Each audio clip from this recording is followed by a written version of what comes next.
नमस्कार दोस्तों, स्वागत है आपका स्टडी फॉर सिविल सर्विसेज में। वीडियो को पूरा देखिए। कोई भी आपका फीडबैक है, कोई सजेशन है, तुरंत वीडियो में कमेंट करके जरूर बताइए। अच्छा लगे तो वीडियो लाइक जरूर कर लीजिए और ऐसे वीडियो लगातार फ्री में पाने के लिए चैनल को तुरंत सब्सक्राइब कर लीजिए और बेल आइकन को जरूर टैप कर लीजिए ताकि आगे भी सारे वीडियो आपको मिलते रहे। यूट्यूब में फॉलो करते हैं तो प्लीज ये वाला फ्री टेलीग्राम चैनल जरूर ज्वाइन कर लीजिएगा। सारे नोटिफिकेशन, सारे अपडेट यहीं पे आते हैं, ध्यान रखिएगा। स्टडी फॉर सिविल सर्विसेज का कोई भी पेड ग्रुप अगर आपको ज्वाइन करना है तो सिर्फ 856480560660897523864455 यही नंबर है हमारे, सिर्फ जहां पे कॉल या व्हाट्सएप कर सकते हैं।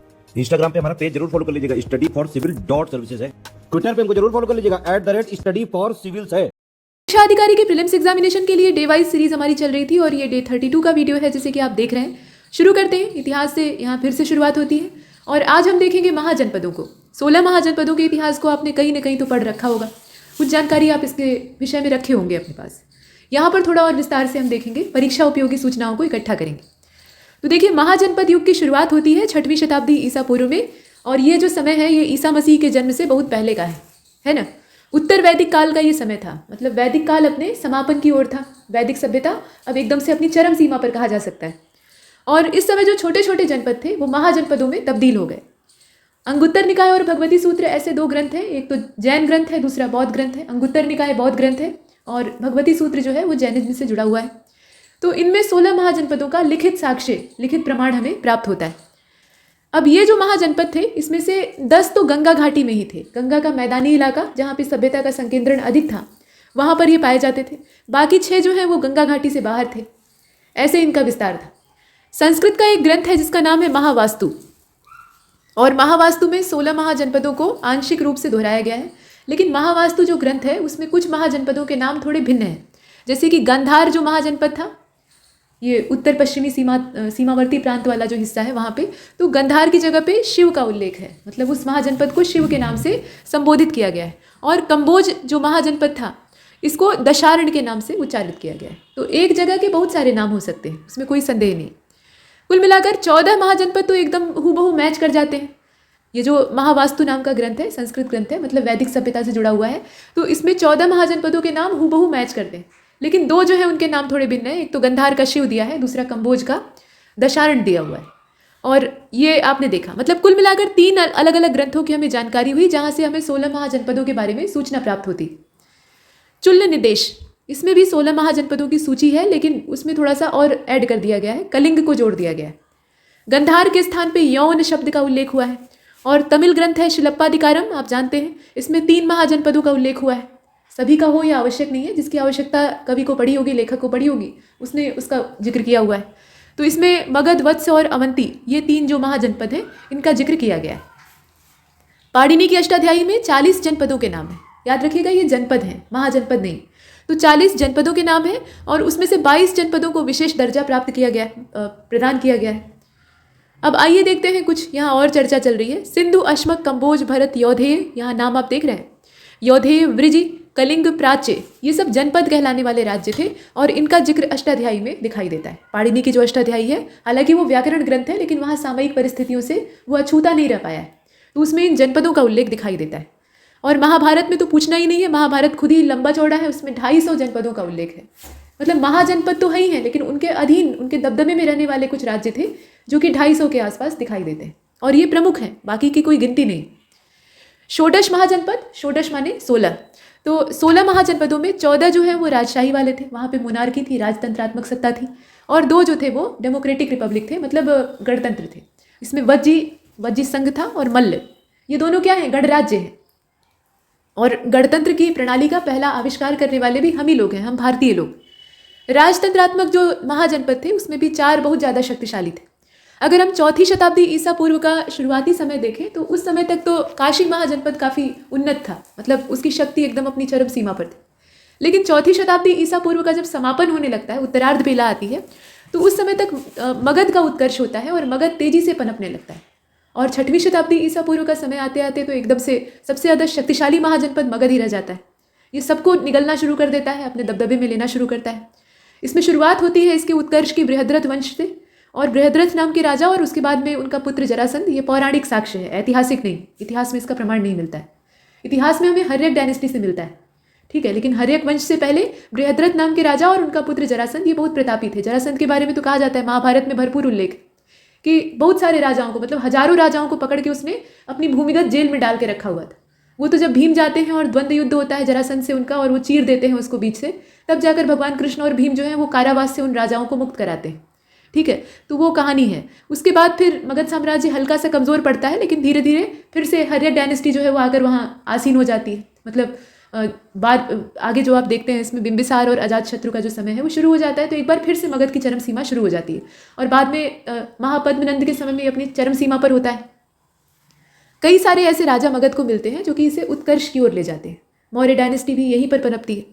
तो ये सारी चीज़ें हम देख रहे हैं। अच्छा, यहाँ देखिए कि 8 महाजनपद जो हैं ये वर्तमान उत्तर प्रदेश में, ये पूछा जाता है। अगर आप यूपी से रिलेटेड एग्जाम दे रहे हैं तो क्वेश्चन आ सकता है कि यूपी में कितने महाजनपद थे। 16 तो है, तो 16 महाजनपदों में से आधे तो उत्तर प्रदेश में है, वर्तमान उत्तर प्रदेश में। ठीक है, अभी जो स्वरूप हमारा है इसमें काशी, कौशल, वत्स, मल्लकुरु, पंचाल और सूरसेन, चेदी। चेदी को आप देख रहे हैं, इसकी राजधानी सोथिवती या शुक्तिमती थी। और उत्तरी बिहार में जो वर्तमान भागलपुर और मुंगेर वाला इलाका है, मतलब जिले हैं अभी वर्तमान में, तो वो अंग महाजनपद के अंतर्गत आते थे और चंपावती उसकी राजधानी थी। महाभारत और पुराणों में इसका प्राचीन नाम, मतलब चंपा का जो प्राचीन नाम है वो मालिनी के नाम से दिखाई देता है। मतलब चंपा को ही मालिनी के नाम से संबोधित किया गया है। और बुद्ध के समय में भारत में 6 महानगर जो थे, मतलब जो मेट्रोपोलिस थे, वहाँ पे 6 महानगरों में चंपा को भी शामिल किया गया था। जैसे आज हमारे 4 महानगर हैं ना, वैसे ही 6 महानगर उस समय गिने जाते थे, तो उसमें चंपावती भी शामिल थी। और महापरिनिर्वाण सूत्र देखकर ये पता लग जा रहा है कि ये बौद्ध ग्रंथ है। तो महापरिनिर्वाण सूत्र जो है इसमें 6 महानगरों के नाम प्राप्त होते हैं। एक तो चंपा, दूसरा साकेत, ध्यान दीजिएगा। उसके अलावा श्रावस्ती, कौशाम्बी, राजगृह जिसे कि राजगीर भी कहा जाता है, और वाराणसी। वरुणा और असी नदियों के बीच में बसा हुआ शहर वाराणसी। आगे चलते हैं। दीर्घ निकाय की अगर बात की जाए तो दीर्घ निकाय के हिसाब से चंपा नगर निर्माण योजना जो है, मतलब चंपा की जो नगर निर्माण योजना है, वो एक वास्तुकार ने तैयार की थी जिसका नाम था महागोविंद। महागोविंद नाम का ये वास्तुकार था। मतलब ये पूरी तरह से इसका पूरा ढांचा वास्तु तैयार करता है। हालांकि चंपा पहले एक गाँव हुआ करता था और ये रथकारों का गाँव था। रथ बनाने वाले, घोड़ों को पालन पोषण करने वाले, रथ की साज सज्जा करने वाले जो सारथी टाइप के लोग होते थे, जिन्हें कि पहले के समय में सूत कहा जाता था। तो ये उन्हीं का गाँव हुआ करता था, सीधे साधे लोग। और जब कर्ण का राज्याभिषेक होता है, दुर्योधन राज्याभिषेक करता है, उन्हें पूरा अंग जनपद का राजा बना देता है। तो उसके बाद फिर कर्ण अपनी जन्मभूमि, हालांकि वो उनकी जन्मभूमि नहीं थी, उनका जन्म तो कुंती के यहाँ हुआ था, लेकिन पालन पोषण चंपा में हुआ था। तो दुर्योधन से कहते हैं कि उसको राजधानी बना दिया जाए। तो जब वो राजधानी बनती है उसके बाद उसका उत्कर्ष शुरू होता है। तो कुल मिलाकर इसका वास्तु तैयार करने का जो काम है वो यहाँ पर दिया हुआ है। महागोविंद के द्वारा इसका वास्तु तैयार किया गया था। अब आप वैशाली के लिच्छवियों के बारे में तो जानते ही हैं। विश्व का पहला गणतंत्र इन्होंने ही स्थापित किया था, जो कि भारत के थे। और सुत्त निपात जो है, इसमें वैशाली को मगधमपुरम कहा गया है, मगध से भिन्न नहीं बताया गया। वैशाली बुद्ध काल का सबसे बड़ा गणराज्य था, मतलब शक्तिशाली। और पुराणों के हिसाब से मगध पर शासन करने वाला जो पहला राजवंश था वो बृहद्रथ वंश था। अभी आपको पीछे बताया, पौराणिक इतिहास अगर हम देखें तो उसके हिसाब से बृहद्रथ वंश ही पहला राजवंश था कायदे का, जो कि मगध को उत्कर्ष पर ले जाता है, यानी उन्नति के शिखर पर पहुंचाता है। जरासंध के समय में इसकी शक्ति एकदम अपनी चरम सीमा पर होती है।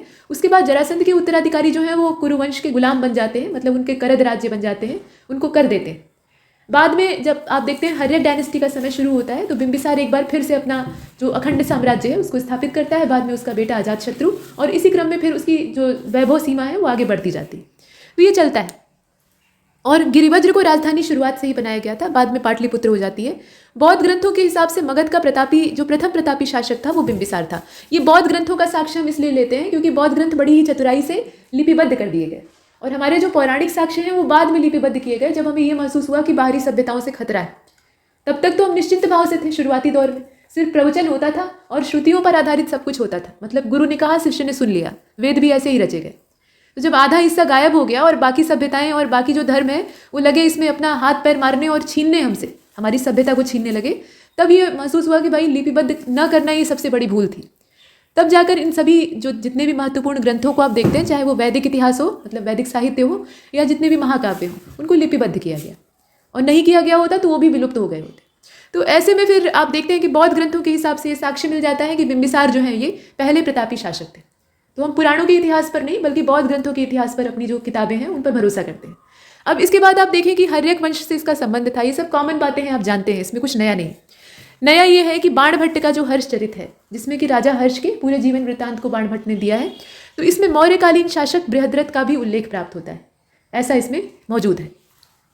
अब जो उत्खनन किए गए उसमें यह पता चलता है कि प्राचीन श्रावस्ती नगर का जो नगर विन्यास था वो अर्धचंद्राकार था। पहले की नगर निर्माण योजना बड़ी ही बेजोड़ होती थी, आज के समय से हम तुलना ही नहीं कर सकते। और ये सोचकर बड़ा आश्चर्य महसूस होता है कि उस समय जो इतना पीछे का समय था, टेक्नोलॉजी इतनी एडवांस नहीं थी। ऐसा कम से कम हम तो यही मानते हैं, मतलब आज के जो लोग हैं वो यही मानते हैं कि जैसी साइंस और टेक्नोलॉजी आज के समय में है, पहले वैसी नहीं थी। मशीनी युग अब शुरू हुआ है, पहले ऐसा नहीं था। तो उस समय भी इतनी बेजोड़ नगर निर्माण योजना और तमाम ऐसे ऐसे स्थापत्य बनाए गए हैं जिनका कि कोई जवाब ही नहीं है। तो वो बने कैसे? इससे ये पता चलता है कि हमारा जो प्राचीन ज्ञान था, प्राच्य ज्ञान, जो कि वैदिक ज्ञान है, और उसे हम विज्ञान ही कहें तो ज़्यादा बेहतर होगा क्योंकि वो विशिष्ट ज्ञान है, वो कहीं ज़्यादा उच्च कोटि का है।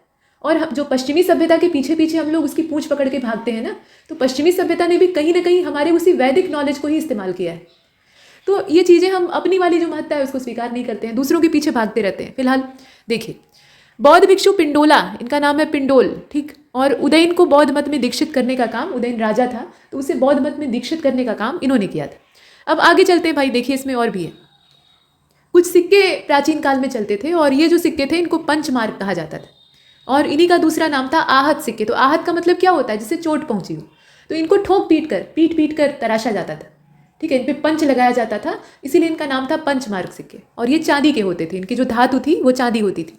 अब ये सिक्के मिलते कब हैं? तो ये मिलते हैं 6वीं शताब्दी ईसा पूर्व में ही, मौर्य काल का जो मध्य भाग था, मतलब मध्य समय चल रहा था, उस समय के ये प्राप्त होते हैं। अब यहाँ पर महाजनपद दे रखे हैं और उससे संबंधित कुछ इंपॉर्टेंट फैक्ट हैं जो कि आपको परीक्षा में बहुत काम आने वाले हैं। तो पहले तो अंग है, अंग की राजधानी चंपा, प्राचीन नाम मालिनी, और वास्तु योजना इसकी आपने देखा किसने तैयार की थी? बताइए, अभी पीछे ही तो देखा है। क्षेत्र इसका अगर वर्तमान के लिहाज से देखें, अब किसी भी पुरानी चीज़ को जब हम देखते हैं तो उसको हम वर्तमान में ढूंढने लगते हैं, हमारी आंखें जो हैं तलाशने लगती हैं कि कहीं वो दिख जाए, मतलब उससे संबंधित कुछ अवशेष ही दिख जाए। तो अगर हम ये जानना चाहते हैं कि अंग महाजनपद कहाँ था भाई, महारथी कर्ण कहाँ पे शासन किया करते थे, तो वो क्षेत्र बिहार में है, बिहार का जो भागलपुर और मुंगेर है जिले के हिसाब से, वहाँ पे स्थित। और प्रमुख नगर थे चंपा जो कि पोर्ट सिटी हुआ करता था, और बाकी अश्वपुर और भद्रिका। शासक यहाँ पे चूंकि हम ये मानते हैं कि हर्यक वंश जो है वही सबसे पहला वंश था, तो बिंबिसार के समय में यहाँ का शासक ब्रह्मदत्त था, और ब्रह्मदत्त जो है ये मगध के शासक बिंबिसार से पराजित हो जाता है और वहाँ का राज्यपाल के तौर पे वो काम करने लगता है, वहाँ से ये कर देने का काम करता है। तो कुल मिलाकर अंग महाजनपद ये बाद तक करद राज्य ही बना रहा। महाभारत के प्रमाणों पर अगर विश्वास किया जाए तो उस समय ये कुरुओं का करद राज्य था। आपने ये देखा ना कि जब कर्ण की बेइज्जती होती है क्रीड़ांगन में, तो वहाँ दुर्योधन राज्याभिषेक तत्काल कर देता है। तो दुर्योधन के हाथ में वो राज्य रहा होगा तभी तो वो उठाकर कर्ण को दे देता है। तो निश्चित तौर पे कुरुओं के अधीन ये राज्य था पहले भी। और जब कुरुओं का पतन होता है, पतन का मतलब ये कि समूल विनाश हो जाता है महाभारत के बाद, तो वो समय जो था उसके बाद आप देखते हैं कि फिर हर्यक वंश का उदय और ये तमाम चीज़ें। तो बिंबिसार के समय में ये ब्रह्मदत्त यहाँ का राजा था, और ब्रह्मदत्त को पराजित करके ये अपना कराधीन राजा बना देता है। तो इसमें शासक के तौर पे ब्रह्मदत्त का ही नाम आता है बिंबिसार के समय में, समकालीन, लेकिन ये उसके अधीन हो गया था। और अवंती को देख लीजिए, अवंती की 2 राजधानियाँ हैं, उज्जैनी है और माहिष्मती।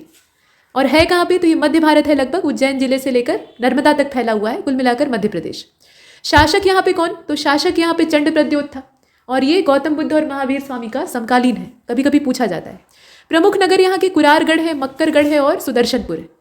पुराणों के इतिहास से अगर देखा जाए तो इसमें हमें ये पता लगता है कि ये है वंश के लोग थे, मतलब माता गायत्री के उपासक थे, सूर्यवंशी थे।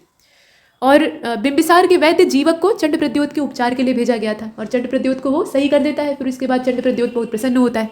अवंती महाजनपद के 2 हिस्से थे, मतलब इसमें दिशा के हिसाब से बंटवारा किया गया था। तो उत्तरी अवंती जो है उसकी राजधानी उज्जैनी थी, और दक्षिणी अवंती जो है उसकी राजधानी माहिष्मती थी। माहिष्मती से आपको बाहुबली की याद आ रही होगी। और बुद्ध काल में अवंती की राजधानी क्या थी? बौद्ध काल यानी बुद्ध के जीते जी, तो अवंती की राजधानी क्या थी? उज्जैनी। अब इसके बाद वत्स महाजनपद को देख लीजिए, तो कौशाम्बी, ये वर्तमान में अगर आप देखें तो पूरा इलाहाबाद यानी प्रयागराज और बांदा जिला पड़ता है। क्षेत्र के हिसाब से पूरा कवर करेंगे, इसमें आप देख लीजिए इलाहाबाद और मिर्जापुर भी इसमें कवर हो जाता है। शासक यहाँ पे बिंबिसार के समकालीन उदयन यहाँ का शासक था, गौतम बुद्ध और बिंबिसार का समकालीन था। उदयन के साथ चंड प्रद्योत और अजातशत्रु हमेशा झगड़ा करते रहते थे, ठीक है। अजातशत्रु मगध का शासक, और चंड प्रद्योत को अभी अभी आपने पीछे देखा है। चंड प्रद्योत ने अपनी पुत्री वासुदत्ता का विवाह उदयन से किया था, और गौतम बुद्ध का जो शिष्य था पिंडोल, उसने उदयन को बौद्ध बना लिया, मतलब बौद्ध धर्म में दीक्षित कर लिया। बाद में ये होता है कि अवंती ने वत्स पे कब्जा कर लिया, और अंतिम रूप से शिशुनाग डायनेस्टी जो है उसने वत्स को अपने मगध साम्राज्य में मिला दिया, मतलब शिशुनागों के समय में ये मगध का हिस्सा बन जाता है। तो ऐसे करके मगध जो है वो धीरे धीरे करके अपने आसपास वाले जो महाजनपद हैं उनको निगलता जा रहा है। इसके बाद दक्षिण भारत का इकलौता जो महाजनपद है वो है अश्मक, मध्य भारत का तो आपने देख लिया, दक्षिण भारत में अश्मक है और इसकी जो राजधानी थी उसका नाम प्रतिष्ठानपुरी था, लेकिन लोगों को बोलने नहीं आता था तो लोग पैठन और पोतन बोलते थे, पोटली बोलते थे, ऐसे अलग अलग प्रोनाउंसिएशन आपको मिलता है। क्षेत्र इसका क्या है, नर्मदा और गोदावरी नदियों के बीच का हिस्सा, मतलब मोटे तौर पे कहें तो आंध्र प्रदेश। हालांकि एग्जैक्ट नाप के आंध्र प्रदेश ही नहीं, आसपास के इलाके भी कवर होते हैं, लेकिन वो पूरा इलाका जो था वो अश्मक महाजनपद के अधीन आता था। और ये एकमात्र दक्षिण भारत में स्थित महाजनपद है। जातक कथाओं के हिसाब से, यानी बौद्ध ग्रंथ में जो बुद्ध के पूर्व जन्म की कथाएं हैं, जातक कथाएं, उनके हिसाब से अगर हम देखें तो यहाँ के शासक का नाम था प्रवर अरुण और उसने कलिंग को जीत लिया था और अपने राज्य में मिला लिया था। बाद में जो अवंती वाले हैं वो अपना संतोष नहीं करते हैं अपनी सीमा में, तो वो अश्मक पर हमला बोल देते हैं और उसे जीत लेते हैं। जब राजा कमजोर होता है तो आसपास वाले जो महत्वाकांक्षी राजा हैं वो अपनी महत्वाकांक्षा बढ़ाकर कब्जा कर लेते हैं राज्य पर, ऐसा होता रहता है। अब काशी को देख लीजिए। काशी भी एक समय में यानी 4वीं शताब्दी ईसा पूर्व का जो पूर्वार्ध था वहाँ तक शक्तिशाली बना रहा, सबसे ऊपर था, लेकिन उसके बाद धीरे धीरे इसका भी पतन होता है और मगध हावी हो जाता है। तो बनारस या वाराणसी इसकी राजधानी थी। और काशी का मतलब ये नहीं कि आप पूरा जो वाराणसी का मूल क्षेत्र है महानगर के तौर पे आप देखिए तो उतना ही, उससे ज़्यादा बड़ा, मतलब पूरा आसपास का एक बड़ा क्षेत्र उसमें कवर होता था। तो बनारस इसकी राजधानी थी। बनारस तो ये मध्यकालीन नाम पड़ गया। वाराणसी और समीपवर्ती क्षेत्र, जिसमें कि आप कल्पना कर सकते हैं कि पूरा वाराणसी के चारों ओर, मतलब आप ऐसे कह लीजिए वाराणसी के चारों ओर पूरा सारनाथ वाला इलाका जो कि अभी जिला वाराणसी ही है, उसके अलावा गाजीपुर जो कि छोटी बहन कही जाती है वाराणसी की, और इधर अगर आप चले आएँ तो प्रयागराज की सीमा तक ये लगा हुआ था। बीच में पड़ेगा एक छोटा सा जिला भदोही, तो वो भी इसी में आता था। मतलब ये पूरा जो था ना, ये वाराणसी मतलब काशी महाजनपद के अंतर्गत आता था। और काशी का संस्थापक द्विजोदास था, द्विजोदास भी कहा जाता है। काशी का शासक अजातशत्रु था, ऐसा कहा जाता है। तो वो मगध ने कब्जा कर लिया था तो अजातशत्रु ही शासक रहेगा, मतलब उसी के समय में काशी जो है ना वो मगध का हिस्सा बन जाता है। और काशी का सबसे पहला उल्लेख हमें वेदों में मिलता है, मतलब ये वैदिक साहित्य से जुड़ा हुआ है, अथर्ववेद जो कि सबसे बाद वाला है। और जातक कथाओं में तो कुछ उल्टी पुल्टी बातें ही लिखी हुई हैं। इसमें कहा गया है कि राजा दशरथ और भगवान राम ये काशी के राजा थे। तो हो सकता है जो अयोध्या का पूरा क्षेत्र था तो उतना तो उनका मुख्य राजधानी क्षेत्र था, उसके अलावा उनके अधिकार में ये वाला जो पूरा साम्राज्य है ये भी आता होगा। काशी जो है ये वरुणा और असी नदियों के किनारे बसा है। तो वरुणा को तो आप देखते हैं, असी को देखा है कभी? असी जो है ना अभी तत्काल में एक नाले की तरह से दिखाई देती है। आप जाइएगा कभी उधर दुर्गा कुंड और संकट मोचन साइड तो पड़ेगी उधर असी नदी, है ना। और पास से आप गुजरेंगे तो आपको मालूम हो जाएगा, एकदम बढ़िया जो गटर वाली स्मेल आती है वो उसमें से निकलती है। मतलब जितना बनारस का कचरा है वो उसमें डाला जाता है, वो पूरा नाले में तब्दील हो गई है। एक समय में वो पतली सी नदी हुआ करती थी। तो वरुणा और असी नदियों के बीच में जो बसा हुआ शहर है उसको वाराणसी कहा गया, ऐसे नाम था। और काशी सूती वस्त्र और अश्व व्यापार, घोड़ों के व्यापार के लिए प्रसिद्ध था। यहाँ कोई घोड़े पाए नहीं जाते थे, लेकिन यहाँ पे घोड़ों का मार्केट लगता था। अच्छे अच्छे उन्नत नस्ल के घोड़े लाकर यहाँ पर बाजार में रखे जाते थे और यहाँ से बेचे जाते थे। वाराणसी सबसे शक्तिशाली तब था जब यहाँ का शासक ब्रह्मदत्त था। ब्रह्मदत्त नाम का जो राजा था जब यहाँ रूल कर रहा था तो उस समय ये जो काशी महाजनपद है ये अपनी चरम सीमा पर मौजूद था। वैसे तो आप देखते हैं कि महाभारत काल में भीष्म पितामह जो है वो काशी नरेश की ही 3 पुत्रियों का अपहरण करके ले आते हैं अपने सौतेले भाइयों के लिए, मतलब चित्रांगद और विचित्रवीर्य के लिए। अंबा, अंबिका और अंबालिका का इतिहास आपने देखा होगा, तो वो काशी की ही राजकुमारियां थी। कौशल को देख लीजिए। तो कौशल जो है ये श्रावस्ती, कुशावती और अयोध्या मतलब राजधानी के तौर पे। कुशावती जो है ये महाराज कुश का राजधानी क्षेत्र था। भगवान राम के जुड़वा पुत्र थे ना, लव और कुश, तो लव को एक अलग क्षेत्र दिया गया, कुश को एक अलग क्षेत्र दिया गया साम्राज्य स्थापित करने के लिए। ऐसे ही बाकी जो 3 भाई थे, मतलब लक्ष्मण जी, भरत जी और शत्रुघ्न जी, उनके भी पुत्रों के लिए अलग अलग साम्राज्य क्षेत्र निर्धारित किया गया। तो बड़ा एरिया अयोध्या के अधीन था और उसमें से कुशावती, श्रावस्ती और अयोध्या के तौर पर ये राजधानियाँ कौशल महाजनपद की दिखाई देती हैं। अभी अगर हम अवध को देखना चाहें तो फैजाबाद, गोंडा और बहराइच वाला पूरा इलाका इसमें आता है। सरयू नदी इसकी पहचान है। शासक यहाँ पे कौन थे? तो प्रसेनजीत, ये बुद्ध के समकालीन है, ध्यान दीजिएगा। कौशल के प्रमुख नगर जो है वो श्रावस्ती, अयोध्या और साकेत थे। और बुद्ध के समय में कौशल के 2 हिस्से हो गए थे। उत्तरी भाग की राजधानी श्रावस्ती थी और दक्षिणी भाग जो था इसकी राजधानी साकेत थी। कुरु को देख लीजिए। इंद्रप्रस्थ और हस्तिनापुर, हस्तिनापुर ही इसकी मूल राजधानी है। इंद्रप्रस्थ तो पहले एक खांडव नाम का जंगल हुआ करता था जिसमें कि सांपों का डेरा था। तक्षक नाम का सबसे जो महान सर्पों का राजा था वो वहाँ पे राजा बन के बैठा रहता था और बाकी उसमें कोई घुसने की हिम्मत नहीं करता था, इतने जहरीले सांप थे। तो जब पांडवों को वही हिस्से में मिल जाता है, जब वसीयत होती है और ये तय किया जाता है कि भाई हस्तिनापुर जो है वो कौरवों के पास रहेगा और जो खांडव जंगल है, झाड़ झंखाट, वो पांडवों को दे दिया जाए। शकुनी मामा और धृतराष्ट्र की ये मिलीजुली साजिश रहती है। तो वो जंगल को उजाड़ कर और वहाँ आग लगा के उस इलाके को साफ करते हैं। सर्प उसमें जल के मारे भी जाते हैं। तो उसके बाद फिर वहाँ पे अपना नगर बसाते हैं। मय दानव नाम का एक दैत्य था, मतलब मय नाम का एक दैत्य था, और वो जो है वो अपनी माया से एक नगर खड़ा करता है जो कि इंद्रप्रस्थ कहलाता है। बाद में शकुनी मामा चाल चल के जुए में उसको भी जीत लेते हैं। लेकिन अंत में देखते हैं आपकी हस्तिनापुर, जो प्राचीन हस्तिनापुर है, उसका पतन हो जाता है और इंद्रप्रस्थ ही राजधानी बन जाती है। और बुद्ध के समकालीन अगर देखें तो यहाँ पे कौरव्य नाम का शासक राज्य कर रहा था। उल्लेख इसका महाभारत और अष्टाध्यायी में मिलता है। मतलब कुरु महाजनपद का सबसे अच्छा उल्लेख तो महाभारत में मिलता है, उससे ज़्यादा और अच्छा कहाँ मिलेगा। मतलब आधार ही महाभारत का वही। और इस महाजनपद के अंतर्गत अगर हम देखें तो अभी जो राजधानी वाला इलाका है, उसके अलावा थानेश्वर और मेरठ, ये सब आते। पांचाल कहाँ था, जहाँ की द्रौपदी थी। तो अहिछत्र और कांपिल्य इसकी 2 राजधानियाँ थीं। और यहाँ का शासक बुद्ध के समय में चुलामी ब्रह्मदत्त था। और महाजनपद के अंदर, मतलब ये जो पांचाल महाजनपद है, इसके अंतर्गत बरेली, बदायूं, फर्रुखाबाद, ये 3 क्षेत्र आते। उल्लेख इसका महाभारत और अष्टाध्यायी में मिलता है, लेकिन जो महाभारत और अष्टाध्यायी में उल्लेख मिलता है उसमें ये ब्रह्मदत्त का नाम नहीं मिलता है।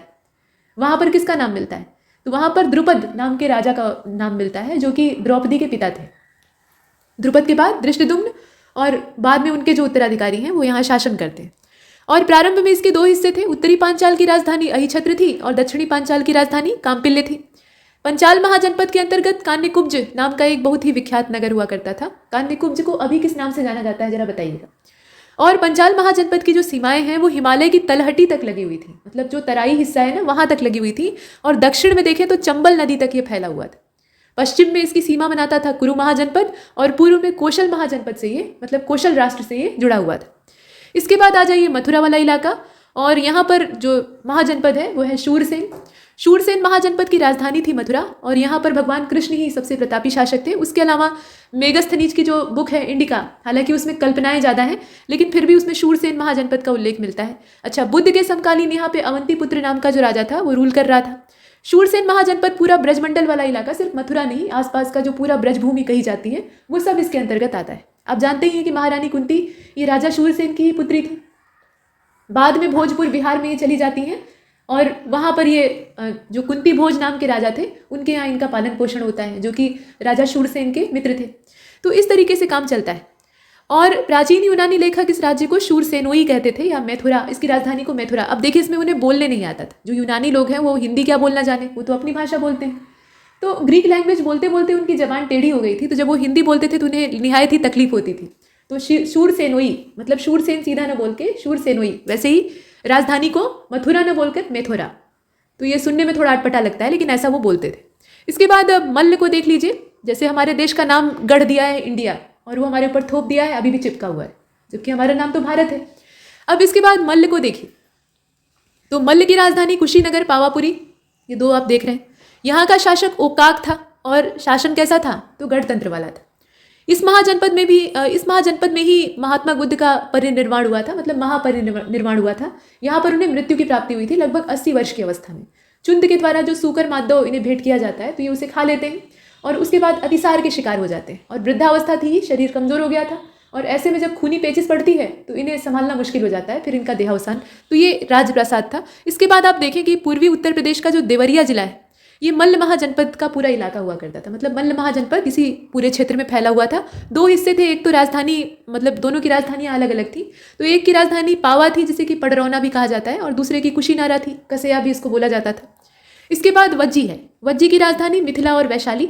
और ये जो वज्जी है ना, ये 8 गणराज्यों का संघ था। मतलब यहाँ पे 8 गणराज्य हुआ करते थे, जिनका ये पूरा संघ था। और इन गणराज्यों में सभी के नाम नहीं जानना आवश्यक है, लेकिन कुछ के नाम जैसे कि विदेह, लिच्छवी और वज्जी, ये इसमें नाम से जाने जा सकते हैं, मतलब इन्हें आप याद रख सकते हैं।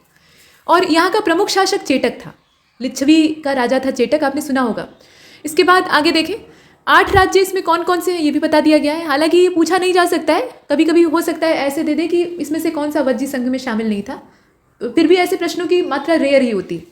तो विदेह, वज्जी, लिच्छवी, ज्ञातक, ज्ञात्रिक जिसे कहा जाता है, कुंडग्राम, भोज, इक्ष्वाकु, कौरव, ये सब यहाँ थे। मतलब अलग अलग राज्य जिनसे मिलकर ये पूरा संघ तैयार हुआ था। गणतंत्रात्मक शासन प्रणाली थी। और वज्जी संघ की राजधानी वैशाली की स्थापना ये इक्ष्वाकु वंशी जो विशाल नाम के राजा थे उन्होंने की थी। अब इसके बाद कंबोज को देखिए। राजापुर या हाटक, वैदिक युग में इसको राजपुर या राजापुर कहा जाता था, और अभी के समय में अगर देखा जाए तो हाटक के नाम से इसको जाना गया। पाकिस्तान का रावलपिंडी, पेशावर और काबुल घाटी वाला जो पूरा क्षेत्र था वो इसके अंतर्गत आता था। और यहाँ के घोड़े बहुत अच्छे होते थे। ठीक है, महाभारत में यहाँ के 2 शासकों का वर्णन प्राप्त होता है, एक तो चंद्रवर्मन है और दूसरे सुदक्षिण है। इसके बाद नंबर आता है चेदी का। तो महाभारत के समय आप जानते हैं कि चेदी का राजा था शिशुपाल, जो कि भगवान कृष्ण की बुआ का लड़का था। और जब ये पैदा होता है तो इसकी 4 भुजाएं होती हैं, 4 भुजाएं होती हैं और शरीर में कुछ और भी विकृतियां होती हैं। तो भगवान कृष्ण जब इसे गोद में उठाते हैं, छोटा सा रहता है और गोद में उठाते हैं, तो वो जो अतिरिक्त भुजाएं और अतिरिक्त इसके शरीर में विकार थे वो सब तत्काल ही खत्म हो जाते हैं। तो शिशुपाल जब बड़ा होता है तो उसको मालूम होता है कि मेरे अंदर कुछ विशिष्टताएं थी जो कि असल में शारीरिक विकृति थी, और कृष्ण ने मुझे छुआ तो उसकी माया से सब गायब हो गया। उसे ये लगता है कि मेरी शक्तियों को कृष्ण ने छीन लिया है, तो वो भगवान कृष्ण के विरोधी बन जाते हैं और बार बार उन्हें गालियाँ देते हैं। तो भगवान कृष्ण अपनी बुआ को ये वचन दिए रहते हैं कि इसकी 100 गालियाँ या 100 अपराध जो है उसे हम माफ़ करेंगे, लेकिन उससे ज़्यादा नहीं। तो अंत में इसकी अति होती है, फिर युधिष्ठिर का जो राजसूय यज्ञ होता है वहाँ पे ये लगातार गालियाँ बकता है और अपनी सीमा क्रॉस कर जाता है। उसके बाद इसका सर कलम कर दिया जाता है। तो वो कहानियाँ मिलती है महाभारत कालीन, ये पूरा समय का जो यहाँ गाथा है वो दिखाई देता है। अच्छा, इसमें ये देखिए कि इस क्षेत्र में मध्य प्रदेश और बुंदेलखंड का पूरा इलाका आता है, यमुना नदी का पूरा क्षेत्र, तटवर्ती इलाका। और 6वीं शताब्दी ईसा पूर्व में आधुनिक बुंदेलखंड का जो पूर्वी और समीपवर्ती भाग है वो चेदी महाजनपद में ही आता था। अब आगे चलते हैं। यहाँ आप देख रहे हैं गांधार को, और उसके बाद हम मत्स्य को भी देखेंगे। सब महाभारत में उल्लिखित है और बाकी बहुत ग्रंथों में दिखता है। तो राजधानी इसकी तक्षशिला थी, जो कि अभी अपने भारत में नहीं है। और यहाँ का शासक बिंबिसार था, मतलब माफ़ कीजिए, यहाँ का जो शासक है वो बिंबिसार का समकालीन पुष्कर सरीन था। ठीक है, मतलब बिंबिसार का जब शासन चल रहा था मगध पे, तो उस समय यहाँ का राजा कौन था? पुष्कर सरीन था। और आधुनिक अगर वर्तमान समय में देखें तो पेशावर रावलपिंडी का जो पूरा इलाका है वो इसमें आता है। पेशावर को उस समय पुरुषपुर कहा जाता था। गांधार के शासक द्रुही वंशी थे और यहाँ पर ऊनी वस्त्र का उत्पादन काफ़ी अच्छा खासा होता था। गंधार महाजनपद का दूसरा मुख्य नगर था पुष्यकलावती। ठीक है, और इसके बाद आप मत्स्य को देखिए। मत्स्य की राजधानी विराटनगर, अभी ये राजस्थान का पूरा क्षेत्र पड़ेगा, मतलब विशेष रूप से अलवर, जयपुर और भरतपुर का इलाका। और आप जानते हैं कि पांडवों को जब 12 वर्ष का अज्ञातवास, माफ कीजिए 12 वर्ष का वनवास और 13वें वर्ष में अज्ञातवास दिया गया था, तो जो 13वें वर्ष का अज्ञातवास था उसको बिताने के लिए पांडव यहीं पर आकर छिप जाते हैं, अपना वेश बदल लेते हैं। कोई राजा का सलाहकार बन जाता है, कंक नाम का ब्राह्मण, मतलब युधिष्ठिर के जिम्मे ये काम रहता है। उसके अलावा जो भीम है वो वल्लभ नाम के रसोइया बन जाते हैं। बृहनलला के नाम से एक हिजड़े का रूप अर्जुन धारण कर लेते हैं। और ऐसे ही अलग अलग, जैसे नकुल और सहदेव हैं तो वो घोड़ों की देखरेख करने लगते हैं, भीम जो है वो रसोई पकाने लगते हैं, और द्रौपदी जो है वो रानी की परिचायिका बन जाती हैं सैरंध्री के नाम से। तो ये सारा काम चलता है। बाद में उसमें खटाई पड़ जाती है। रानी का भाई रहता है कीचक और वो द्रौपदी पर बुरी निगाह डाल देता है, तो भीम उसकी धुलाई कर देते हैं। जब कीचक मारा जाता है तो उसकी पूरी सूचना चारों ओर फैलती है, तो कौरवों को शक हो जाता है, मतलब दुर्योधन को शक हो जाता है कि पांडव वहीं पर छिपे हो सकते हैं, क्योंकि ये जो मारने पीटने वाला काम है ये उनके अलावा कोई, मतलब किसी के पास सामर्थ्य नहीं। तो तत्काल ही वहाँ आक्रमण होता है, लेकिन तब तक अज्ञातवास की अवधि पूरी हो गई रहती है। तो ये पूरा क्षेत्र, मतलब उन्होंने अपना अज्ञातवास 1 साल का बिताया था।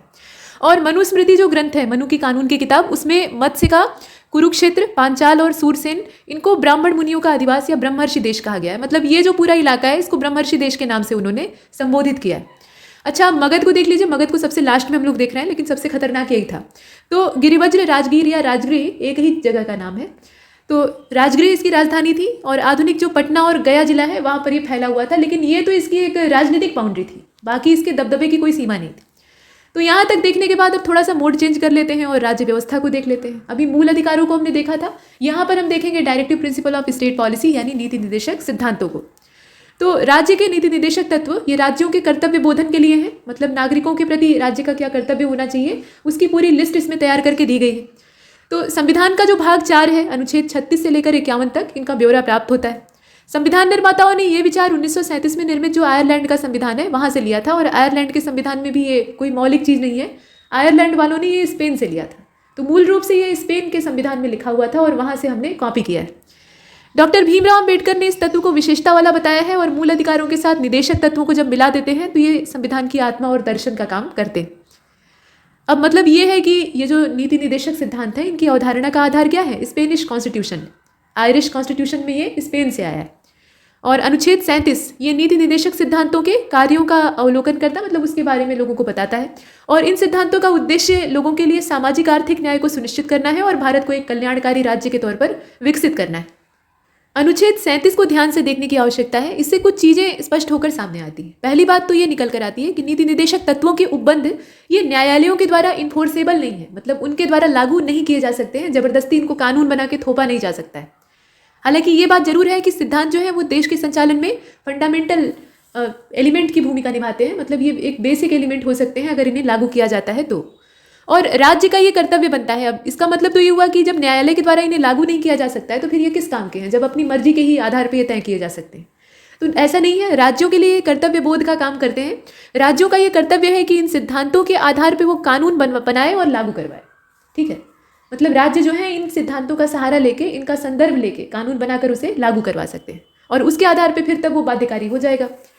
भारतीय संविधान में सम्मिलित नीति निदेशक तत्वों की प्रेरणा हमें कहाँ से मिलती है वो तो हमने देखा, 1937 का जो आयरलैंड का संविधान है वहाँ से, और आयरलैंड वाले संविधान में आया स्पेन के कॉन्स्टिट्यूशन से। और ये जो भाग है मतलब आयरलैंड के संविधान से ये अनुसरणीय है, अनुसरण किया गया है। इसे फेबियनवाद, समाजवाद, उदार तांत्रिक विचारधाराओं, गांधीवाद, मानवाधिकारों और सार्वत्रिक घोषणा जो मानवाधिकारों की थी उन सबको मिला जुला कर तैयार किया गया है। मतलब ऐसा नहीं है कि आयरलैंड के संविधान से हमने उठाया तो सीधे सीधे हूबहू डाल दिया, उसमें अपनी जो देशी समझ है, मतलब देशी जो मानवाधिकार की बातें हैं, गांधीवादी आदर्श विचारधाराएं, उन सबको शामिल किया। ग्रेनविल ऑस्टिन के हिसाब से नीति निदेशक तत्व और अधिकार ये संविधान की मूल आत्मा है और ये गैर न्यायोचित है, ये तो आपने देख ही लिया है। मतलब इनके हनन की स्थिति में इन्हें न्यायालय द्वारा लागू नहीं किया जा सकता है। अतः केंद्र और राज्य सरकारें जो होती हैं, मतलब ओवरऑल सरकार की अगर बात करें तो वो इन्हें लागू करने के लिए बाध्य नहीं है। वो चाहे तो कर सकती हैं लेकिन ऐसा करने के लिए वो मजबूर नहीं।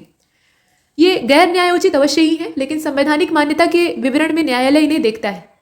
और सुप्रीम कोर्ट के हिसाब से तो कई बार ये व्यवस्था की गई है कि किसी भी विधि की जो संवैधानिकता है उसका अगर निर्धारण करना है तो उस समय अगर न्यायालय को ऐसा लगता है कि प्रश्नगत विधि निदेशक तत्व को प्रभावित करना चाहती है, मतलब जो विधि बनेगी या उससे संदर्भ लिया जाएगा, अगर वो नीति निदेशक सिद्धांतों को प्रभावित करना चाहती है, प्रभावी करना चाहती है, असल में मतलब उनका इम्प्लीमेंटेशन करना चाहती है, तो न्यायालय ऐसी विधि को अनुच्छेद 14 या अनुच्छेद 19 के संबंध में तर्कसंगत मानेगा और उसे असंवैधानिकता से बचा सकता है। मतलब न्यायालय को ऐसा लगता है कि कोई कानून ऐसा है या कोई विधि ऐसी स्वरूप में आ सकती है जिससे कि नीति निदेशक तत्व का कोई हिस्सा प्रभावी हो सके, मतलब उसे सही में धरातल पर उतारा जा सके कानून के रूप में, तो उसे ये कोर्ट के द्वारा सपोर्ट किया जाएगा, मतलब उसे सहयोग दिया जाएगा ताकि वो सच में धरातल पर आ सके।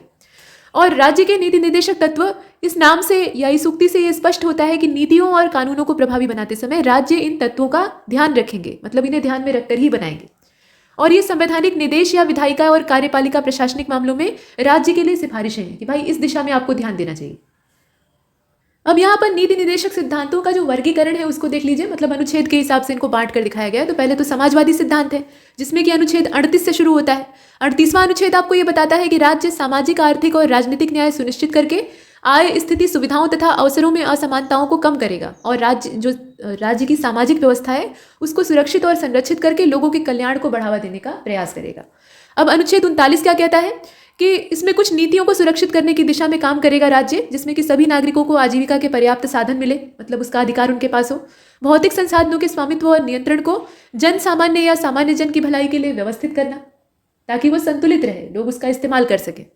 साथ में धन और उत्पादन के जो संसाधन है उनका संकेंद्रण रोकना कि किसी खास वर्ग की वो मुट्ठी में न चले जाएं, सभी में समान रूप से वितरण हो। क्योंकि समाजवादी सिद्धांत क्या कहते हैं कि आय का समान बंटवारा हो, न कि कोई पूंजीपति बनकर बैठ जाए और कोई कंगाली में जिए। पुरुषों और स्त्रियों के लिए समान कार्य हेतु समान वेतन, जो कि आमतौर पर नहीं दिखता है। कर्मकारों के स्वास्थ्य और शक्ति तथा बालकों को बलात् श्रम से संरक्षण और बालकों को स्वास्थ्य के विकास के, मतलब स्वास्थ्य विकास के अवसर प्रदान करना, जो कि अनुच्छेद 39 है। इसमें इतनी सारी बातों को कहा गया है। और एक और है 39 क। तो 39 क में क्या है? समान न्याय और गरीबों के लिए निःशुल्क विधिक सहायता उपलब्ध कराना, और इसमें कोर्ट काम भी करता है। इसके बाद अनुच्छेद 41 को आप देखें, बेरोजगारी, बुढ़ापा, बीमारी, विकलांगता, इन सब मामलों में कार्य करने, शिक्षा पाने, सार्वजनिक सहायता पाने का जो अधिकार है उसको ये सुरक्षित करता है। अनुच्छेद 42 क्या करता है? तो अनुच्छेद 42 में ये कहा गया कि राज्य काम की न्याय संगत और मानवोचित दशाओं तथा प्रसूति सहायता का उपबंध करेगा। ये राज्य का कर्तव्य है। 43वां ये करता है, मतलब कहता है कि सभी कर्मकारों के लिए निर्वाह मजदूरी, शिष्ट जीवन स्तर और सामाजिक और सांस्कृतिक अवसर उपलब्ध कराए जाएंगे, मतलब राज्य का ये दायित्व बनता है। अनुच्छेद 43A क्या करता है? ये उद्योगों के प्रबंधन में श्रमिकों की भागीदारी को सुनिश्चित करने के लिए राज्य की हिस्सेदारी को दिखाता है कि मतलब राज्य इस दिशा में काम करेगा। और 47वां जो अनुच्छेद है उसको आप देख रहे हैं, पोषाहार और जीवन के स्तर को ऊंचा करना और लोक स्वास्थ्य को सुधारना, ये इसका उद्देश्य है। इसके बाद आप देखें यहाँ पर ये 40वां जो अनुच्छेद है इसकी बात की जा रही है, मतलब इसमें सिद्धांत के हिसाब से अनुच्छेदों को वर्गीकृत किया गया है, वो एक सीक्वेंस में रहेगा, इसकी कोई आवश्यकता नहीं। तो 40वां आप जानते ही हैं कि ग्राम पंचायतों के गठन की बात की गई है और आवश्यक शक्तियां देके एक स्व इकाई, मतलब स्व प्रशासन की जो इकाई है उसके तौर पे इन्हें शक्ति प्रदान की गई है। अनुच्छेद 43 जो है ये ग्रामीण क्षेत्रों में व्यक्तिगत और सहकारी आधार पे कुटीर उद्योगों, ध्यान दीजिएगा, कुटीर उद्योगों को बढ़ावा देने का प्रयास करेगा। और अनुच्छेद 43B जो है ये सहकारी समितियों के स्वैच्छिक गठन, स्वायत्त कामकाज, लोकतांत्रिक नियंत्रण और पेशेवर प्रबंधन को बढ़ावा देगा। अनुच्छेद 46 ये राज्य, मतलब इस अनुच्छेद के अंतर्गत राज्य का कर्तव्य बनता है कि वो समाज के कमजोर वर्गों, विशेष रूप से अनुसूचित जाति, जनजाति और जो अन्य कमजोर वर्ग हैं उनके शैक्षिक और आर्थिक हितों पर ध्यान देगा। अनुच्छेद 47 क्या करेगा, तो यह नशीले पदार्थों के चलन को रोकेगा और स्वास्थ्य के लिए जो हानिकारक नशीले पदार्थ हैं उनके सेवन पर रोक लगाएगा, स्वास्थ्य में सुधार की ओर कदम बढ़ाएगा। और अनुच्छेद 48 के हिसाब से क्या है, तो गाय, बछड़ा और अन्य दुधारू पशुओं की बलि पर रोक लगेगी और उनकी नस्लों में सुधार को प्रोत्साहन दिया जाएगा। लेकिन पशु बलि जो है वो अभी भी धड़ल्ले से जारी है। इसके बाद उदार और बौद्धिक सिद्धांत को देख लीजिए।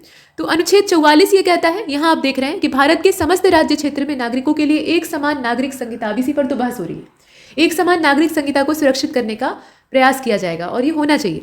अनुच्छेद 45 क्या करता है, सभी बच्चों को 6 वर्ष की आयु पूरी करने तक प्राथमिक बाल्यावस्था देखभाल और शिक्षा प्रदान करना, ये भी राज्य का दायित्व है। 48वें में यह है कि कृषि और पशुपालन को आधुनिक और वैज्ञानिक आधार पर संगठित करना है, क्योंकि कृषि ही हमारी अर्थव्यवस्था की रीढ़ है और पशुपालन उसे एलाइड सेक्टर के तौर पे सपोर्ट करता है। तो दोनों मिलकर किसानों की आय को बढ़ाएंगे, तो इसे मजबूत करना ये राज्य का दायित्व है। इसके बाद 48A जो है वो ये बताता है कि पर्यावरण की रक्षा और सुरक्षा करना, देश के वनों और वन्य जीवों की रक्षा करना, ये भी राज्य का कर्तव्य है कि वो कानून बनाकर ऐसे सिद्धांत ले आए। अनुच्छेद 39 क्या कहता है, माफ कीजिए, अनुच्छेद 49वां अनुच्छेद राज्य की कलात्मक और ऐतिहासिक महत्व की प्रत्येक स्मारक और स्थान की रक्षा करने के लिए राज्य के उत्तरदायित्व को बताता है। अनुच्छेद 50वां जो है ये लोक सेवाओं में न्यायपालिका को कार्यपालिका से अलग करने के लिए कदम है। और अनुच्छेद 51 कहता है कि अंतर्राष्ट्रीय शांति और सुरक्षा की अभिवृद्धि करना ये राज्य का दायित्व है और राष्ट्रों के बीच न्यायपूर्ण और सम्मानपूर्ण संबंध बनाए रखना, अंतर्राष्ट्रीय विधि, संधि, बाध्यताओं इत्यादि के प्रति आदर बढ़ाना और जो अंतर्राष्ट्रीय विवाद है उसमें मध्यस्थ की भूमिका निभाने के लिए प्रोत्साहित करने का काम करेगा। हालांकि ये जो काम है ये अंतर्राष्ट्रीय स्तर का है। वाक्यांश के लिए कुछ शब्दों को देख लेते हैं। तो इसमें आप देख रहे हैं चैतन्य स्वरूप की माया, ये जो वाक्य है ना, इसके लिए शब्द क्या इस्तेमाल होगा, चिर द्विविलास कहा जाता है। और रोगियों की चिकित्सा करने का जो स्थान होता है वो तो आप जानते ही हैं, चिकित्सालय होता है। चूहों को फंसाने का पिंजरा चूहेदानी होता है। करुण स्वर में चिल्लाना चीत्कार कहलाता है। और चौथे दिन जो बुखार आए वो चौथिया, मतलब 4 दिन पर रिपीट करे उसको चौथिया कहते हैं। 3 दिन पर रिपीट करे तो उसको तिजरा कहते हैं। और चारों ओर की सीमा है तो उसको चौहद्दी कहते हैं। जहाँ से अनेक मार्ग निकल कर बाहर जाते हैं तो वो मतलब 4 मार्ग मूल रूप से निकल कर जाते हैं तो चौराहा कहा जाता है। तो यहाँ 4 मार्गों की ही बात होनी चाहिए थी। बरसात के 4 महीने होते हैं मोटे तौर पे, जून, जुलाई, अगस्त, सितंबर, है ना। हालांकि बरसात इस हिसाब से अब कभी नहीं होती, जो क्लाइमेट चेंज तेजी से हो रहा है उसकी वजह से पूरा जो रेनिंग पैटर्न है वो शिफ्ट हो रहा है आगे की ओर। तो फिलहाल बरसात के 4 महीने ये चौमासा कहे जाते हैं। जिसकी चिकित्सा की जा सके वो चिकित्स्य होता है और जो वस्तु एक स्थान पर न रहे वो चल होती है, यानी चलायमान होती है। जो जीव चलने वाले हैं उन्हें चर कहा जाता है। सारे पृथ्वी का राजा जो है उसको चक्रवर्ती कहा जाता है। और जिसके हाथ में चक्र हो उसे चक्रपाणी कहेंगे। और चक्रपाणी कौन है, 2 व्यक्ति हैं, मतलब 2 देव हैं। एक तो भगवान कृष्ण है, दूसरे भगवान विष्णु है। मूल रूप से भगवान विष्णु ही है, उन्हीं के अवतार भगवान कृष्ण है। इसके बाद आप देखें, जिस देवता की 4 भुजाएं हैं वो चतुर्भुज है। जिसके 4 पैर हैं वो चतुष्पद है, मतलब चौपाया। जिसके सिर पर चंद्रमा है वो चंद्रशेखर है, भगवान शिव। जो चक्र को धारण करता है वो चक्रधर है, अभी आपने देखा। जिसके कमल के समान सुंदर चरण है तो चरण कमल। और वह मास जो कि चंद्रमा की गति के हिसाब से गिना जाता है उसको चांद्रमास कहते हैं। चीते का पेड़ या यहाँ आप देख रहे हैं, चीते का पेड़ जो है इसको चित्रक कहा जाता है, आग्रमास भी कहा जाता है, अलग अलग नाम होते हैं। ये एक औषधि वाला पौधा होता है। वो चीते का पेड़ मतलब ये नहीं कि उसके ऊपर चीता बैठा हुआ है, ये नाम है, चीता या चित्रक उसको बोलते हैं। इसके बाद आप देखें, जो चर्चा का विषय है वो चर्चित है। और स्वार्थवश अगर किसी का आप गुणगान कर रहे हैं तो इसको चाटुकारिता कहा जाता है और ऐसे व्यक्ति को चाटुकार कहते हैं, तलवे चाटने वाला। किसी वस्तु का चौथा भाग जो है वो चतुर्थांश कहलाता है। और मास के किसी पक्ष की जो चौथी तिथि होती है उसको चतुर्थी या चौथ कहा जाता है। मास के किसी पक्ष की 14वीं तिथि को चतुर्दशी कहा जाता है। ऐसा काव्य जिसमें कि गद्य पद्य का मिश्रण हो उसको चंपू कहते हैं। और आप देखें, जो कपड़ा बहुत फटा हुआ हो, मतलब फटा चिथड़ा कहा जाता है ना, तो उसको चिथड़ा ही बोलते हैं, चीवर बोलते हैं आमतौर पे। चीन में बनने वाला जो रेशमी कपड़ा है उसके लिए चीनांशुक शब्द का इस्तेमाल होता है। अंशुक मतलब क्या होता है, कपड़ा। और जो अपने निश्चित स्थान से हटा दिया गया हो या डिग गया हो उसको च्युत कहते हैं। और किसी को चेताने के लिए, मतलब चेताने के लिए, अलर्ट करने के लिए जो बात कही जाती है उसको चेतावनी कहा जाता है। चंद्रमा की वह स्थिति जब पृथ्वी की छाया पड़ने से, मतलब चंद्रमा पर पृथ्वी की छाया पड़ने से कोई एक हिस्सा चंद्रमा का नहीं दिखाई देता है या पूरा ही हिस्सा नहीं दिखाई देता है। मतलब मोटे तौर पे आप भौगोलिक घटना में ये जानते हैं कि सूर्य के प्रकाश से ही चंद्रमा की जो रोशनी है वो दिखाई देती है, ठीक है। तो चंद्रमा और सूर्य के बीच में पृथ्वी के आ जाने की वजह से चंद्रमा के ऊपर जो एक परछाई बनती है उसे हम ग्रहण के तौर पे देखते हैं, मतलब सूर्य का प्रकाश चंद्रमा तक पहुंच नहीं पाता है। इसके बाद आप देख रहे हैं यहाँ कुछ और भी हैं, जैसे कि जिसके चूड़ा यानी बाल जो है उसमें चंद्रमा है तो चंद्रचूड़ कहे जाते हैं भगवान शिव। ब्याज का वह प्रकार जिसमें कि मूल के ब्याज पर भी ब्याज लगता है, मतलब मूलधन के ब्याज पर एक बार फिर से ब्याज लगता है, उसको चक्रवृद्धि ब्याज कहते हैं। यहाँ आप और भी देखें, जिसका चिंतन या जिसकी चिंता करना उचित हो वो चिंतनीय है। आंखों को भाने वाला चक्षुष्य होता है और चित्त को चुराने वाला चित्तचोर होता है। चिंता उत्पन्न करने वाला चिंताजनक है। चिरकाल तक जीवित रहने वाला चिरंजीवी है और चिरकाल तक बना रहने वाला चिरस्थायी होता है। जो सदा से चला आ रहा हो वो चिरंतन या शाश्वत है। जिस पर चिन्ह लगाया गया हो वो चिन्हित होता है। और देख लीजिए, किसी काम में छिद्रों या त्रुटियों अर्थात दोषों को ढूंढने वाला जो व्यक्ति है उसको छिद्रान्वेषी कहा जाता है। अकस्मात कहीं पर भी छापा मारने वाला जो है उसको छापामार कहा जाता है। किसी को दोषारोपण करके छेड़ना छीटाकशी कहलाता है। और सेना के ठहरने का स्थान छावनी होता है। कर्मचारी को छांट कर निकाल देने का काम छटनी होता है। 6 महीने का जो समय है उसको छमाही कहते हैं। 3 महीने का समय है तो तिमाही कहते हैं। छिपे वेश में रहना छद्मवेश कहलाता है और छात्रों के रहने का स्थान छात्रावास कहलाता है। कुछ जानने की चाह या ज्ञान प्राप्त करने की चाह जिज्ञासा कहलाती है और ऐसा व्यक्ति जो है वो जिज्ञासु कहलाता है। जिसने इंद्रियों पर विजय प्राप्त कर ली है वो जितेंद्रिय है। जल में पैदा होने वाला जलज है। जल लेने के बदले में जो दिया जाने वाला टैक्स होता है, मतलब पानी पर लगने वाला टैक्स होता है, उसको जल कर कहा जाता है। जल थल दोनों जगह पे रहने वाला जल भूमिया होता है, ठीक है, उभयचर भी कहते हैं। और जाति से निष्कासित है तो उसको जातिच्युत या जाति बहिष्कृत कहा जाता है।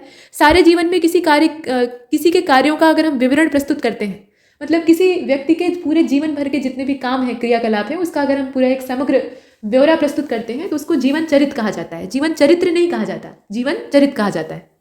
और भी है यहाँ आप देखें, जो यान जल में चलता है उसको जलयान कहते हैं। जो अवैध संतान होती है उसको जारज कहा जाता है। इसके बाद देखें, जन्म से 100 वर्ष का समय जन्मशती कहलाता है। बेटी का पति जामाता होता है और जो जन्म से अंधा है उसे जन्मांध कहते हैं। वृद्ध होने के कारण अगर कोई जर्जर हो गया है तो उसको जराजीर्ण कहते हैं। जरा मतलब बुढ़ापा होता है। पेट की अग्नि जो है उसको जठरानल या जठराग्नि कहा जाता है। जीने की प्रबल इच्छा, प्रचंड इच्छा, उसको जिजीविषा कहते हैं। जनता द्वारा संचालित शासन जनतंत्र होता है। पानी में विचरने वाला जीव जलचर होता है और अधिक समय तक जीवित रहने को इच्छुक जो है वो जिजीविषु होता है। महामूर्ख है तो उसको हम जड़ बुद्धि कहते हैं। किसी पर विजय प्राप्त करने की जो इच्छा रखने वाला व्यक्ति है उसको जिगीषु कहा जाता है और उस इच्छा को जीतने की जो इच्छा है उसको जिगीषा कहा जाता है। जन्मदिन पर मनाया जाने वाला उत्सव जो है ये जन्मोत्सव होता है और खेत जोतने का काम जुताई कहलाता है। पति का जो बड़ा भाई है उसे ज्येष्ठ कहते हैं। इसके बाद आगे बढ़ते हैं। ऐसे भी बड़े भाई को ज्येष्ठ कहा जाता है और हिंदी महीना भी है ज्येष्ठ। झूठ बोलने वाला झूठा होता है, गांव में झूठा बोलते हैं। झगड़ा करने वाला झगड़ालू और जिसके बाल लंबे लंबे बिखरे बिखरे हों उसको झबरा कहते हैं। किराए पर चलने वाली जो मोटर गाड़ी होती है उसको आप कैब कहते हैं, लेकिन यहाँ पर हम बोलेंगे टैक्सी। और मूल बातों को संक्षेप में लिखना टिप्पणी कहलाता है। बोझा लादने वाला जो छोटा घोड़ा होता है उसको टट्टू कहते हैं, ठीक है। और लगातार घंटे के बजने से जो शब्द उत्पन्न होता है उसको टनाटन कहते हैं। चारों ओर जल से घिरा हुआ जो भूभाग होता है, छोटा अगर है तो टापू कहेंगे, द्वीप कहेंगे। अगर बड़ा है, मतलब छोटा है, एकदम छोटा है तो टापू कहेंगे। अगर थोड़ा सा बड़ा है तो द्वीप कहेंगे और अगर बहुत बड़ा है तो महाद्वीप कहेंगे।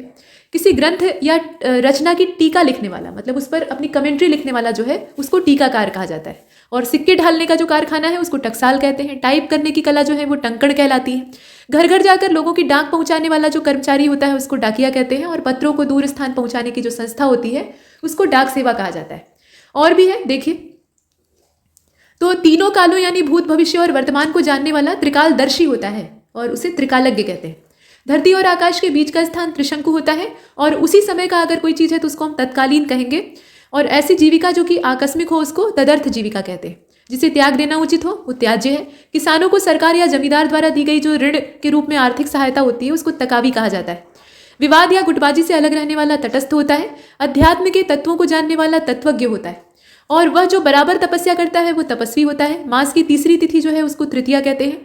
जिसको त्याग दिया गया हो वो त्यक्त होता है और जो तत्वों को जानता हो वो तत्वज्ञानी है, तत्वविद है। जो तर्क के आधार पर ठीक सिद्ध हो जाए वो तर्क संगत है और तर्क के द्वारा जो मान लिया गया हो वो तर्क सम्मत है। ध्यान दीजिएगा, तर्क संगत और तर्क सम्मत। इसके बाद आप इधर देख लीजिए, अपने काम में निष्ठा से लगा हुआ जो व्यक्ति है उसको तत्पर कहा जाएगा। एक व्यक्ति द्वारा चलाई गई जो शासन प्रणाली होती है जिसमें उसी की मन मर्जी चलती है उसको तानाशाही कहा जाता है। चोरी छिपे चुंगी शुल्क आदि दिए बिना माल लाकर बेचने वाला व्यक्ति तस्कर कहलाता है। तैर कर पार होने की जो इच्छा है उसको तितीर्षा कहा जाता है। वह स्थान जहां तोपें और बारूद रखा जाता है उसको तोपखाना कहते हैं। कोई काम या पद छोड़ देने के लिए लिखा गया जो पत्र होता है उसको त्यागपत्र कहते हैं। छुटकारा दिलाने वाला त्राता होता है, मतलब त्राण, छुटकारा का मतलब क्या होता है? त्राण। तो त्राण दिलाने वाला त्राता होता है। हर तीसरे महीने होने वाला त्रैमासिक है। और वह वस्तु जिसमें कि बाण रखे जाएं वो तुड़ीर होता है। बाण रखने का लंबा ऐसे वो पात्र होता है। ऐसा तर्क जो कि देखने में ठीक प्रतीत होता है वो वैसा हो ना, मतलब देखने में ठीक लग रहा है लेकिन असल में वैसा नहीं हो, तो ऐसी चीज को हम कहेंगे तर्काभास। और जो तर्क के योग्य है वो तार्किक है। तो यहाँ तक हमने इसे कंप्लीट किया है। इस लेक्चर में इतना ही। तब तक के लिए नमस्कार।